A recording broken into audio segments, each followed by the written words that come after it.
वीर सावरकर जी को श्रद्धांजलि देने के लिए उनके विचारों को, उनके कर्तृत्व को और उनके जीवन कवन को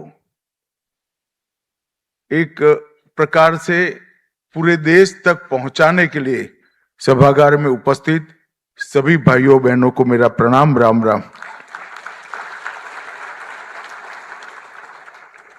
मित्रों, आज एक पवित्र भूमि पर हम सब एकत्र आए हैं।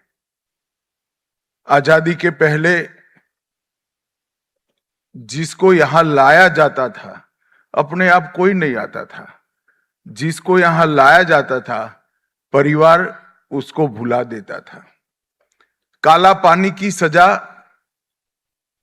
उस जमाने में कोई नहीं सोचता था कि काला पानी की सजा से कोई वापिस भी आएगा, और अगर वापिस भी आया तो शरीर, मन, आत्मा इतने शीर्ण विशीर्ण हो जाते थे कि वो अपने मूल स्वरूप को कभी प्राप्त नहीं कर सकता था। परंतु आज ये हम सब भारतवासियों के लिए एक तीर्थ स्थान बना है, क्योंकि यहां पर वीर सावरकर ने अपने जीवन के सबसे कठिन समय को बिताया है। ये स्थान हमारे स्वतंत्रता संग्राम के दूसरे महान स्वतंत्रता सेनानी सुभाष बाबू की स्मृति से भी जुड़ा है, क्योंकि जब आजाद हिंद फौज ने भारत को आजाद कराने का प्रयास किया, तब सबसे पहले भारत की जिस भूमि को आजाद कराया उसमें यही अंडमान निकोबार द्वीप समूह था, जहां सुभाष बाबू 2 दिन भी रहे थे। और उन्होंने ही इस वक्त इस द्वीप समूह को शहीद और स्वराज 2 नाम देने का सुझाव दिया था, जिसको नरेंद्र भाई ने प्रधानमंत्री बनकर जिसको जमीन पर उतारने का काम किया। अंडमान निकोबार एक द्वीप समूह नहीं है, एक प्रकार से असंख्य स्वतंत्रता सेनानियों के तप, त्याग, समर्पण और अक्षुण्ण राष्ट्रभक्ति के योग से बनी हुई तपोभूमि है। यहीं पर अनेक लोगों ने अपने जीवन की आहुति भी दी है। यहां पर अनेक स्वतंत्रता सेनानी, मैं बहुत डिटेल सेल्युलर जेल के रिकॉर्ड का स्टडी किया हूं। 2 ही प्रांत ऐसे हैं जहां से यहां स्वतंत्र सेनानियों को फांसी नहीं मिली है। समग्र भारत से, हर प्रांत से कोई ना कोई इसको यहां पर फांसी के फंदे पर लटकाया गया। ये तपोभूमि है। और मित्रों, आज बहुत बड़ा अवसर है कि यही तपोभूमि पर वीर सावरकर की आदमकद प्रतिमा का लोकार्पण हुआ, और लोकार्पण सावरकर जी के विचारधारा को एक प्रकार से सही मायने में आगे बढ़ाने का काम जो संगठन कर रहा है, इसके सरसंघचालक पूजनीय मोहन जी के हाथों से हुआ है। ये भूमि भी पवित्र है, वीर सावरकर की स्मृति भी पवित्र है, और मोहन जी के हाथ से इस प्रतिमा का अनावरण और सोने में सुहागा की तरह इसको चिर स्मरणीय बनाता है।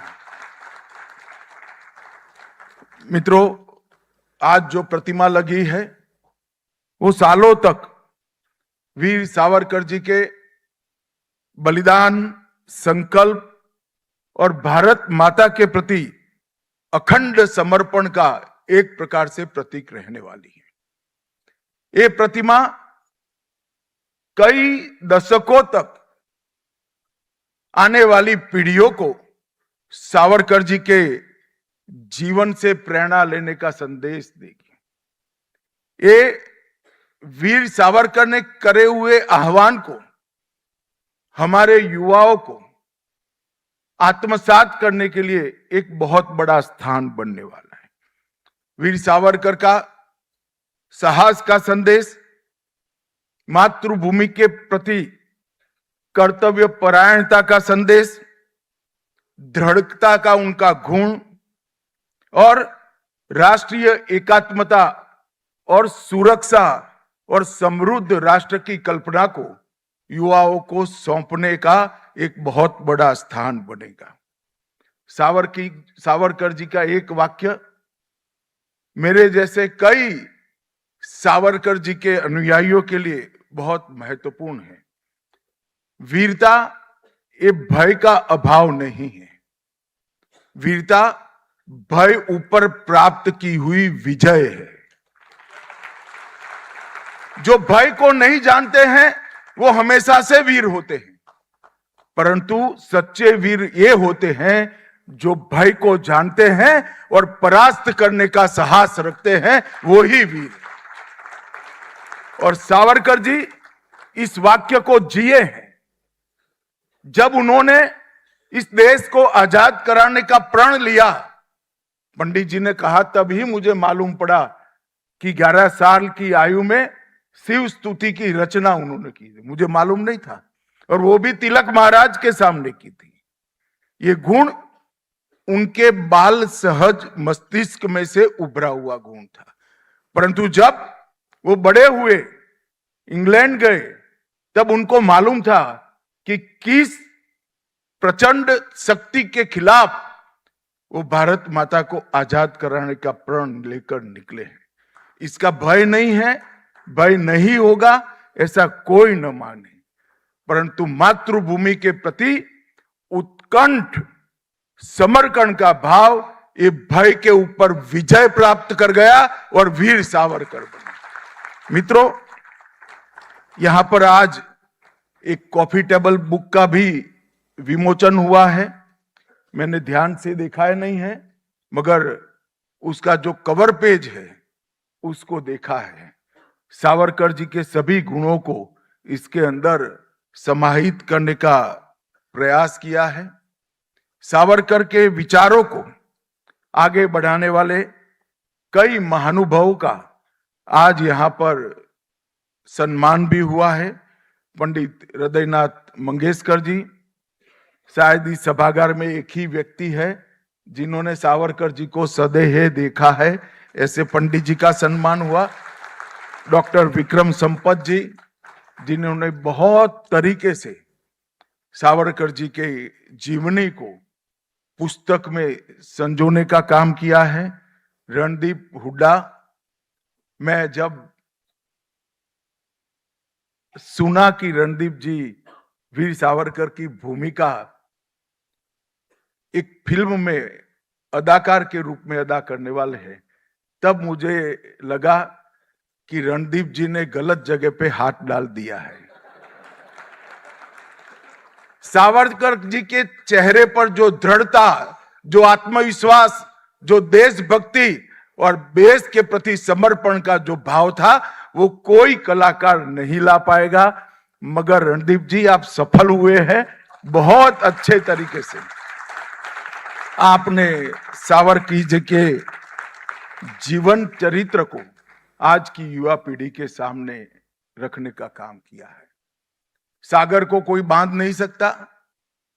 इस प्रकार से सावरकर जी के गुणों को, उनके जीवन की ऊंचाई को और उनके अनेक आयाम वाले व्यक्तित्व को पुस्तक, कविता या फिल्म में संजो कर रखना बहुत कठिन है। मगर ये जो प्रयास हुए हैं अलग अलग स्तर पर, वो प्रयासों ने आने वाली पीढ़ियों को सावरकर को समझने का एक बहुत बड़ा जरिया दिया है। इसलिए आज जिन सभी महानुभावों का सम्मान हुआ है उनको भी मैं मनपूर्वक प्रणाम करना चाहता हूं। आज पंडित हृदयनाथ मंगेशकर जी और उनकी टीम ने जो संगीतमय प्रस्तुति की, इससे पूरे भारत के लोग आह्लादित होंगे। ये कार्यक्रम जो भी देखेगा वो कुछ साल पीछे चला जाएगा। मराठी में की, काफी लोगों को लगा होगा कि मैं तो मराठी नहीं हूं, मगर मैं आधा मराठी हूं। मेरी पत्नी महाराष्ट्र से आती है, तो मुझे मराठी समझ में तो आती है। और सागरा प्राण तरमरला, ये गीत एक प्रकार से मातृभूमि के विरह में लिखा हुआ गीत है, परंतु ये आजादी की युद्ध के लिए प्रस्थान गीत भी है। उसी गीत में उन्होंने सागर जितनी समस्या को भी भारत माता आचमन कर कर पी जाएगी, ऐसा भाव उन्होंने रखकर ये आजादी का एक प्रकार से उद्घोष उन्होंने किया था। यहाँ शरद पोंक्षे जी का भी सम्मान हुआ, और आज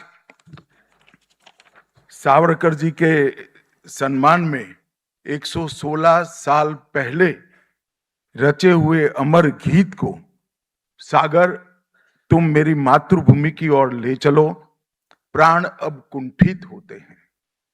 मित्रों, प्राण कुंठित तभी होते हैं जब विरह वेदना सहन शक्ति के बाहर जाती है। एक देशभक्त युवा विदेश के किनारे पर रहकर जब कहता है कि मातृभूमि के विरह से मेरे प्राण कुंठित होते हैं, वो ही देशभक्ति की पराकाष्ठा का वर्णन कवि इससे अच्छे शब्दों में नहीं कर सकता।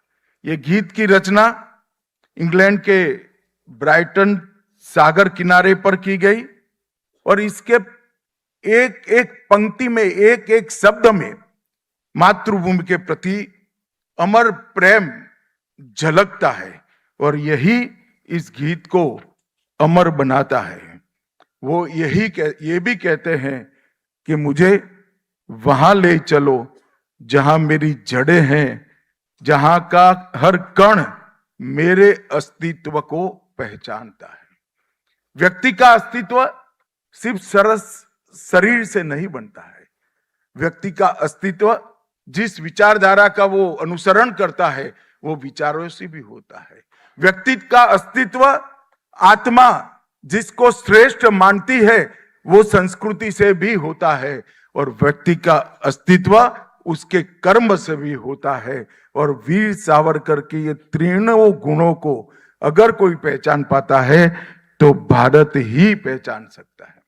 और इसलिए उन्होंने कहा था, मुझे वहां ले चलो जहां मेरी जड़ें हैं, जहां हर कण मेरे अस्तित्व को पहचानता है। मित्रों, मैं बहुत छोटा था, सावरकर जी के बारे में उस वक्त के शिक्षा पाठ्यक्रमों में कोई बहुत पढ़ाया नहीं जाता था, मगर जब मैं विद्यार्थी परिषद का कार्यकर्ता बना, हम सबके मार्गदर्शक थे प्रोफेसर नारायण राव भंडारी। नारायण राव भंडारी ने मुझे एक पंक्ति दी। वो पंक्ति थी, तुझ साठी मरण ते जनन, तुझ विण जनन ते मरण। ये वाक्य नारायण राव भंडारी ने मुझे दिया था, और उन्होंने कहा था, अमित तेरे जैसे युवाओं ने इसको जीवन का ध्येय वाक्य बनाना चाहिए। मुझे मराठी नहीं आती थी, थोड़ा बहुत समझ में आता था। मैंने भंडारी जी को कहा कि भंडारी जी, ये वाक्य किसके द्वारा बोला गया और उसका भावार्थ क्या है? तो उन्होंने कहा, ये वाक्य वीर सावरकर का वाक्य है कि मातृभूमि तेरे बिना जीवन मेरे मृत्यु के समान है, और तेरे लिए मृत्यु ही मेरा जीवन का लक्ष्य है, मेरे लिए जीवन है।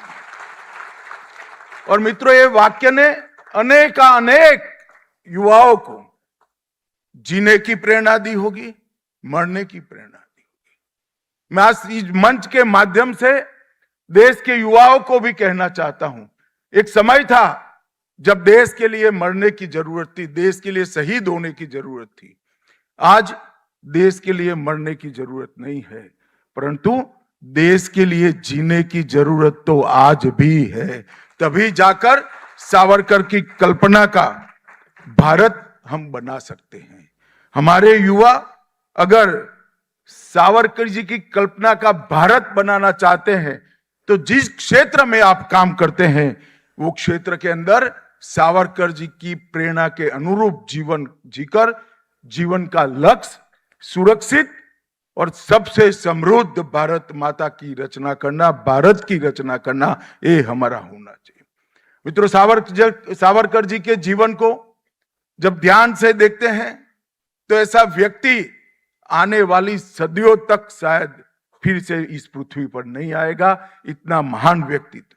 वो राइटर भी थे, वो फाइटर भी थे, वो जन्मजात देशभक्त थे, एक आर्ष दृष्टा भी थे, एक बहुत बड़े समाज सुधारक भी थे, एक बहुत बड़े कवि और लेखक भी थे। गद्य और पद्य दोनों पर सिद्धता हो ऐसे साहित्यकार बहुत कम है, मगर मैंने सावरकर जी के साहित्य को बहुत अच्छे से पढ़ा है। मैं निर्णय पर ही नहीं पहुंच सकता हूं कि वो अच्छे कवि थे या अच्छे लेखक थे, दोनों में वो उत्कृष्ट थे। वो एक बहुत बड़े भाषा शास्त्री थे।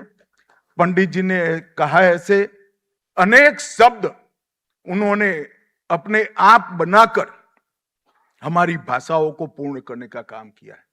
आज गृह मंत्रालय के अंतर्गत भारतीय भाषाओं का विभाग भी आता है, राजभाषा का विभाग आता है। तो राजभाषा मतलब हिंदी का प्रवाह, जीवन प्रवाह, और भारतीय भाषाओं का जीवन प्रवाह पर अध्ययन होते हैं। लगभग 600 से ज्यादा शब्द ऐसे हैं जो वीर सावरकर जी ने हमारी भाषाओं को पूर्ण करने के लिए हमारे शब्दकोश में दिए हैं। और मित्रों, मैं कुछ 2-3 शब्द आपको बताना चाहता हूं। हम पिक्चर देखते हैं, आर्ट डायरेक्शन किसका है? आर्ट डायरेक्शन सावरकर एरा के पहले कहीं इसका हिंदी नहीं था, कहीं इसका भारतीय भाषाओं में समावेश ही नहीं था। सावरकर जी ने कहा मैं विदेशी भाषा का उपयोग नहीं करूंगा। उन्होंने आर्ट डायरेक्शन को कला निर्देशन कर एक नए शब्द की रचना की।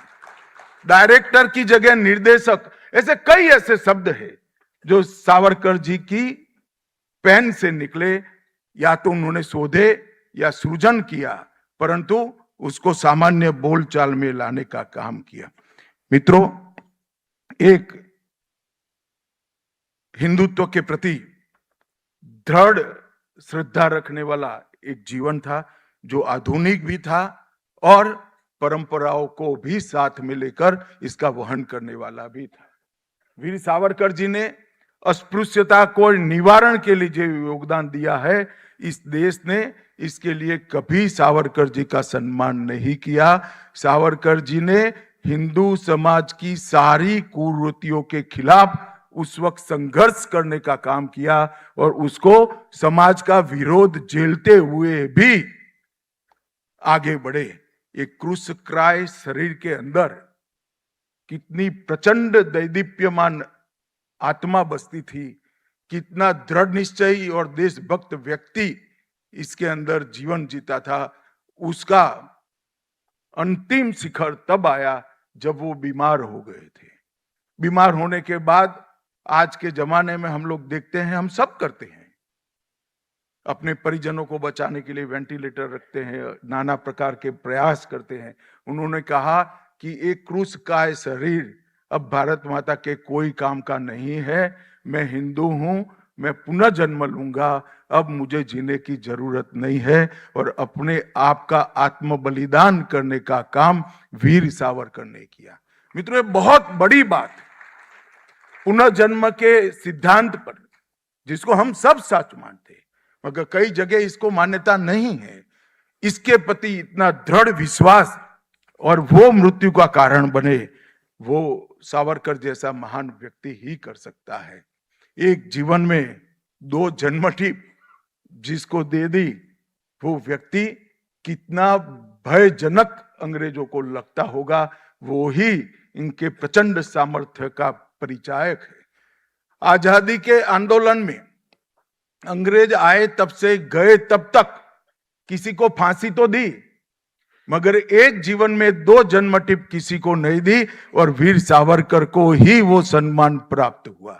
और जब सेल्युलर जेल में आए तब अंग्रेज जेलर ने उनको कहा कि सावरकर आप आए तो हो, मगर आपका आयुष्य इतना नहीं है, आप वापस कैसे जाओगे? उन्होंने कहा मैं जरूर वापस जाऊंगा, तेरी सल्तनत की आयुष्य मेरे आयुष्य से कम है, मैं भारत माता को स्वतंत्र देख कर जाऊंगा। कितना दृढ़ आत्मविश्वास इस देश के भविष्य के प्रति, भारत माता की स्वतंत्रता के प्रति और इस देश के उज्जवल भविष्य के प्रति होगा। और मित्रों, आज मैं मानता हूं कि हम एक ऐसी भूमि पर बैठे हैं जहां भारतीय सशस्त्र क्रांति की नींव डालने वाले वीर सावरकर की भी ये भूमि पावन की है, और उसका सर्वोच्च शिखर सुभाष बाबू थे, वो भी यहां अपने कदम रखे हैं। ये बहुत पवित्र भूमि है मान्यवर। आज सावरकर जी के जीवन को आज हमारे युवाओं ने इसमें से प्रेरणा लेने का काम सरल हो, इसलिए ढेर सारी चीजों का यहाँ प्रकाशन भी हुआ है और उसको बहुत संगीतमय रचनाओं के साथ यहाँ गाया भी गया है। मैं इस कार्यक्रम के माध्यम से देश भर के 16 साल की कम आयु वाले बच्चों के अभिभावकों को, इनके माता पिता को एक अपील करना चाहता हूं। एक बार इस सेल्युलर जेल में, जिस काल कोठरी में सावरकर जी का निवास था, जिसके ठीक सामने लोगों को फांसी पर चढ़ाने का काम किया जाता था, जिससे सावरकर जी की हिम्मत तोड़ दी जाए, वहां 7x11 की कोठरी, रोज खाना भी न मिलता था, पानी भी नहीं मिलता था। सावरकर जैसे विचारक व्यक्ति को किताबों से अलग रखा गया था। रोज कोपरा को बैल के कोलू के अंदर लगकर तेल निकालने की यातनाएं दी थी। वहां पर भी सावरकर जी ने कील के उपयोग से पत्थरों पर साहित्य सृजन करने का काम किया। और मैं आज एक बात बताना चाहता हूं, साहित्य सृजन वो ही कर सकते हैं जिसका मन और आत्मा दो में से कुछ कुंठित न हो। 2 जन्म टिप देने के बाद भी जिस व्यक्ति के अंदर भारत माता की प्रार्थना के लिए, भारत माता के यशोगान के लिए साहित्य सृजन करने की हिम्मत है, उससे बड़ा कोई देशभक्त हो ही नहीं सकता। और उनके संकल्प ने ही एक कठोर कालखंड पारित करने की हिम्मत दी। एक ही जेल में 2 भाई रहने के बावजूद सालों तक एक दूसरे को देख नहीं पाए। कोई कल्पना कर सकता है? एक ही जेल में 2 भाई रहने के बावजूद कई सालों तक एक दूसरे का सामना नहीं हुआ। कितने जुर्म उस वक्त किए गए होंगे, वो इससे हमें मिलता है। सांस्कृतिक राष्ट्रवाद का चिंतन, जिसके आधार पर आज की सरकार चल रही है नरेंद्र भाई के नेतृत्व में, वो उन्होंने ही इसकी नींव व्याख्या करने का काम किया था। मित्रों, ऐसी सामूहिक पहचान जो भारतीय उपमहाद्वीप के सांस्कृतिक मूल्यों, परंपराओं और इतिहास से उपजती है, इसको कई लोगों ने आगे बढ़ाने का काम किया। उसमें से सबसे प्रखर इसके उपासक वीर सावरकर थे। अंग्रेजों ने शिक्षा के माध्यम से हमारे देश पर हमेशा के लिए गुलामी का बोझ और गुलामी की मानसिकता थोपने का प्रयास किया था। इसीलिए 1857 के स्वतंत्र संग्राम को इन्होंने विप्लव का नाम दिया था। वीर सावरकर अकेले ऐसे व्यक्ति थे जिन्होंने सन 57 के स्वतंत्रता संग्राम को विप्लव की जगह स्वतंत्र संग्राम का नामाभिधम कर देश की सच्ची स्पिरिट को आगे बढ़ाया। और 1857 प्रथम स्वतंत्रता समर, ये पुस्तक देश के सभी पुस्तकों में एकमात्र पुस्तक ऐसी है जो प्रकाशित होने के पहले ही अंग्रेजों ने इसको बैन कर दी थी। कोई पुस्तक प्रकाशित भी नहीं हुई है, उसको प्रकाशित होने के पहले बैन करने का काम अंग्रेजों ने किया था उस पर प्रतिबंध लगा दिया था। इसको छापना, पढ़ना, बांटना, सभी चीजों पर प्रतिबंध था। क्यों था? क्योंकि उसका टाइटल ही ऐसा था कि 1857 में जो हुआ था वो अंग्रेजों के प्रति विप्लव नहीं है, हमारा स्वातंत्र का अधिकार है। और इसके लिए अनेक हुतात्माओं ने जो बलिदान दिया वो पहला स्वतंत्र समर था। और रूढ़ियों के लिए भी उन्होंने बहुत सारे प्रयास किए कि हमारा देश रूढ़ियों से ऊपर उठे, रूढ़ियों को त्यागे। मित्रों, आज हम आजाद हुए हैं, लंबी यात्रा कर देश आज यहां पर पहुंचा है। नरेंद्र भाई के नेतृत्व में एक सरकार बनी है जो लगभग 12 साल से काम कर रही है। और जब देश के आजादी के 75 साल हुए तब नरेंद्र भाई ने एक आह्वान किया, देश के प्रधानमंत्री ने आह्वान किया है कि पंच प्रण के आधार पर हमारे देश की जनता ने हमारी शताब्दी तक, आजादी की शताब्दी तक जाना चाहिए। पंच प्रण में एक प्रण है गुलामी के कालखंड की सभी स्मृतियों को समाप्त कर नए विश्वास के साथ देश आगे बढ़े। और 15 अगस्त 2047 को एक ऐसे महान भारत की हम सब मिलकर रचना करें जो महान भारत समग्र विश्व के अंदर हर क्षेत्र में नंबर 1 पर हो। और मुझे पूरा विश्वास है आज ये आह्वान 140 करोड़ लोगों का संकल्प बना है। और एक व्यक्ति जब एक कदम चलता है तो एक कदम आगे बढ़ते हैं, परंतु एक ही दिशा में 140 करोड़ लोग आगे बढ़ते हैं तो हम 140 करोड़ कदम आगे बढ़ते हैं। यही बात महान भारत की रचना करेगी। भारत समृद्ध भी होगा, भारत सुरक्षित भी होगा, भारत संस्कृत भी होगा और भारत शिक्षित भी होगा। भारत का स्वास्थ्य, हर जन का स्वास्थ्य हम बहुत अच्छे तरीके से मैनेज कर पाएंगे। इस प्रकार के भारत की रचना ही वीर सावरकर की कल्पना थी।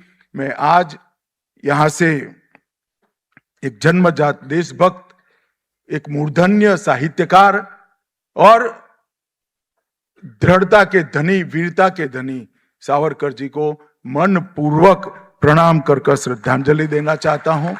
मित्रों, पद्मश्री, पद्म विभूषण, सभी प्रकार के अलंकरण जो मिलते हैं वो सरकारें देती है। वीर सावरकर को वीर की उपमा कोई सरकार ने नहीं दी है, देश के जन जन ने देने का काम किया। यही इनकी स्वीकृति बताता है। आज पूजनीय मोहन जी के उपस्थिति में इनकी अमर कृतियों का संगीतमय नए सुरों में पंडित जी ने हम सबको सुनने का मौका दिया। पूजनीय मोहन जी ने एक प्रतिमा का भी अनावरण किया और एक कॉफी टेबल बुक भी बनाया है। मैं आशा करता हूं कि सावरकर का विचार विशेषकर हमारे किशोरों में, युवाओं में और बच्चों में सभी अभिभावक इसको आरोपित करें, इससे संस्कृत करें